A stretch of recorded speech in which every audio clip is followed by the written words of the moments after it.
දන්සල් දෙනවා කියලා ගොංකම් කරනවා. ඉස්සර දන්සල් කියන්නේ ඈතින් එන මිනිසුන්ට මේ කන්න දෙන්නේ.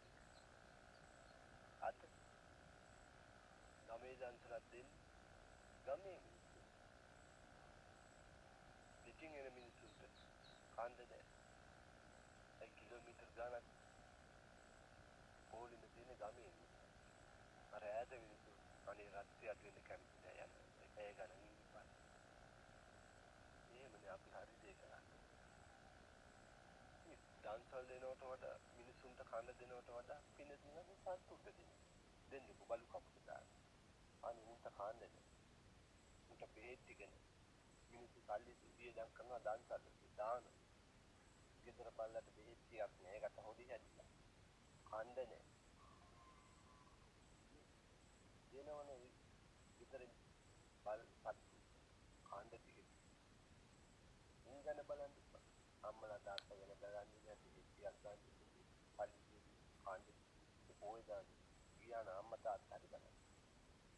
දෙන්න වහල් කිලෝ 5 දෙකක් අහල් කිලෝ එකක් විලා. සත්තුට බත් ටිකක්. බෙහෙත් ටිකක් කරන්නේ ඉුව තමයි. බුදුහාමුදුරු බල්ලෙක් කියලා ඉපදිලා තියෙනවා. එහෙනම් මේ බල්ලු අතර මිනිස්සු ඉපදිලා මිනිස්සු බල්ලෝ වෙලයි. එහෙනම් මේ බල්ලෝ හොඳ බල්ලෝ ඉන්නවා. ඒවයි කරන්න ඕනේ. අනේ මේ සත්තු කොච්චර බඩගිනි ඉන්නවද? කන්නේ නැහැ කෙක් කියලා බලන්න අපි බලු කපුට දානයක් දෙන්නේ. බලන්න මේ නැත්ත ගහලා ඉන්න බල්ලෝ. පොඩි හැදිලා. මේ උන්ට දෙන්නේ පින. මිනිස්සු ගොංකම් කරනවා දන්සල් දෙනවා කියලා. මිනිස්සු නම දාගන්න ප්‍රසිද්ධ අපි දෙන මිනිස්සු අනේ හොඳයි මෙහෙම ඇති වැඩක් නෑ කිසිම පිනක් නෑ. ඒවා කරන්න එපා. අපි හරි දේ කරමු. මිනිස්සු පොඩි කාලේ බල්ලෝ ගෙනල්ලා හොරකල් කරලා හදාගන්න පොඩි කාලේ දෙනු ඉච්චාම උන්ට ගහලා පන්නින හොදි හැච්චාම උන්ට කාන්නේ නෑ බෙහෙත් මේ දේවල් කරලා පිනක් අබා ගන්න. මිනිස්සුන්ට කන්න දෙනවා දඩක් පින කියලා සතුටු වෙන්නේ. එහෙනම් ඔබ හරි දේ කරන්නේ. මේ පොත පොහොදා මේ දුකෙන් නිදහස් වෙන්න. බුදුහාමුදුරු කියලා තියෙන මේ කිසිම දෙයක් ඕනේ මේ දාන්සල් ඕනේ වදින්න ඕනේ. පොදු දේවල් තමයි. එහෙනම් බුදුහාමුදුරු කියන්නේ ධර්මයේ මේ මම මාර්ගය කියලා මේ මාර්ගය කිව්වොත් තමයි බුදුහාමුදුරු කියලා දුන්න සල්පුවා තමයි.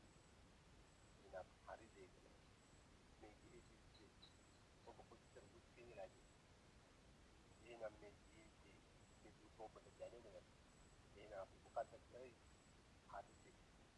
එහෙනම් නිවන් දකින්න නම් මේ සියලු දේ අත්හරින්න ඕනේ. අද පන්සල් වල අත්හරිනවා කියලා උඹ බදාගෙන.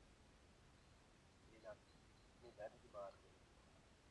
එහෙනම් අපි අවුරුදු 50යි 60යි ජීවත් වෙනවා. එහෙනම් මැරිලා කොහෙද ඉපදෙන්නේ? දිවි ලෝකෙක දෙයිද? අපායේ ඉපදෙන්නේ කවුද දන්නේ? එහෙනම් අපායේ ඉපදෙන්නේ අපි මොකද වෙන්නේ? කල්ප ගානක් දුක් විඳිනවා එහෙනම් ඔබ තේරුම් ගන්න. අපි හොඳ දේ කරොත් හොඳ තැනකට යන්න පුළුවන්. වැරදි දේවල් කරොත් අපාගත වෙනවා. එහෙනම් අපි හරි දේ කරන්නේ.